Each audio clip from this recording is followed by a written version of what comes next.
दोस्तों आजकल कल लोगों के पास इतना भी टाइम नहीं है कि न्यूज़ पढ़ सके, ठीक है। तो हम क्या करेंगे, डेली आपको न्यूज़ पढ़ के सुनाएंगे।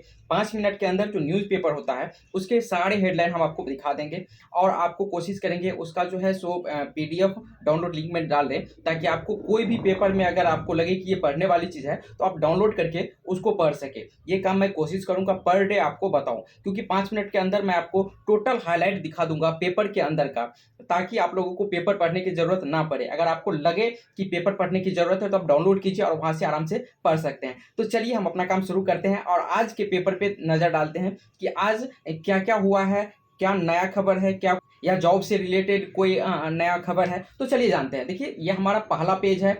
यहाँ पे देख लीजिए, जैसा कि आप हम सभी जानते हैं कि अभी अमेरिका और भारत के बीच ये टैरिफ को लेकर के काफ़ी ज़्यादा चर्चाएं चल रही थी, क्योंकि इंडिया से जो भी चीज़ खरीदा जा रहा था अमेरिका को, उस पर वो 50% से ज़्यादा टैक्स लगाने वाले थे। तो 100 रुपया का चीज़ अगर 150 में बिकेगा तो स्वाभाविक है इंडिया से लोग सामान खरीदना बंद कर देंगे। इससे इंडिया का भी नुकसान हो सकता था। तो ये थी बहुत बड़ी खबर थी। लेकिन उस पर अब आज का जो पेपर उसमें बताया जा रहा है कि अलास्का बैठक के बाद, यहाँ पे देख लीजिए क्लियर है, अलास्का बैठक के बाद ट्रंप पर अतिरिक्त टैरिफ को लेकर बड़े नरम है, यानी कि वो अब नरम दिख रहे हैं। अब शायद टैरिफ में हो सकता है कुछ छूट करे या फिर कम करे। देखिए यहाँ पे जो है सो देख लीजिए, यहाँ पे बताया गया है। देखिए यहाँ पे है ना, क्लियर बताया जा रहा है कि ट्रंप ने शुक्रवार को कहा, खैर उन्होंने रूसी राष्ट्रपति व्लादिमीर पुतिन से एक तेल ग्राहक खो दिया जो भारत है। वह लगभग 40% तेल का आयात कर रहा था। चीन जैसा ही आप जानते हैं कुछ अधिक आयात कर रहा है। अगर मैंने दूसरे चरण का प्रतिबंध या टैरिफ अ,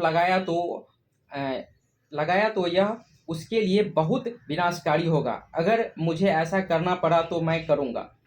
ठीक है, तो ये था कई सारे उसको भी नुकसान हो रहा था। यहाँ पे देखिए ट्रम्प ने पिछले सप्ताह भारत पर कुल 50% टैरिफ लगाए जाने की घोषणा की। इसमें रूस से तेल की खरीद जारी रखने पर जुर्माना के तौर पर लगाया गया 25, यानी कि भारत पर जो ये टैक्स लगाने वाले थे, भारत से जो भी चीज खरीदा जाएगा वो 27 अगस्त से लगाने वाला था। यानी 27 अगस्त के बाद जो 100 रुपया में सामान इंडिया से खरीदा जाता था, अमेरिका में वही सामान अब 150 रुपया में खरीदा जाएगा। फिर उस पर जो है सो प्रॉफिट लेके बेचेगा, तो उस सामान कहीं ना कहीं वहाँ के ग्राहक को दिक्कत होगी, क्योंकि जो सामान सस्ता मिल रहा था वो महंगा मिलेगा तो लोग खरीदना नहीं चाहेंगे। ठीक है, तो ये खास खबर थी जिसपे आपने देख लिया कि उस पर छूट मिलने वाला है, या कितना छूट देता है ये भी पता नहीं है। ये आगे आपको 1-2 दिन में हो सकता है इसका कुछ अपडेट आए तो आपको पता चल जाएगा। देखिए मतदाता सूची को लेकर भी राहुल गांधी काफी ज्यादा यहाँ पे एग्रेसिव थे।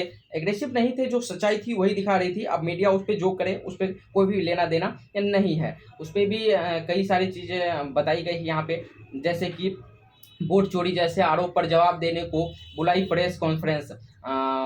17 अगस्त को एक प्रेस कॉन्फ्रेंस भी बुलाई है, जिसमें आयोग की ओर से सारे आरोप पर जवाब दिया जाएगा। आयोग की ओर से पहली बार चुनाव कार्यक्रम की घोषणा के अतिरिक्त किसी अन्य विषय पर प्रेस कॉन्फ्रेंस बुलाई गई। आयोग ने तय किया है कि अब वह अपने ऊपर लगने वाले किसी भी आरोप पर चुप नहीं बैठेगी। यानी कि जो आरोप लगाया गया था चुनाव आयोग के ऊपर, उसका वो खुलासा करने वाला है। अब देखते हैं ये कहाँ तक सही है और कहाँ तक गलत है। चलिए थोड़ा सा नीचे चलते हैं और देखते हैं कुछ और खास खबर हो तो।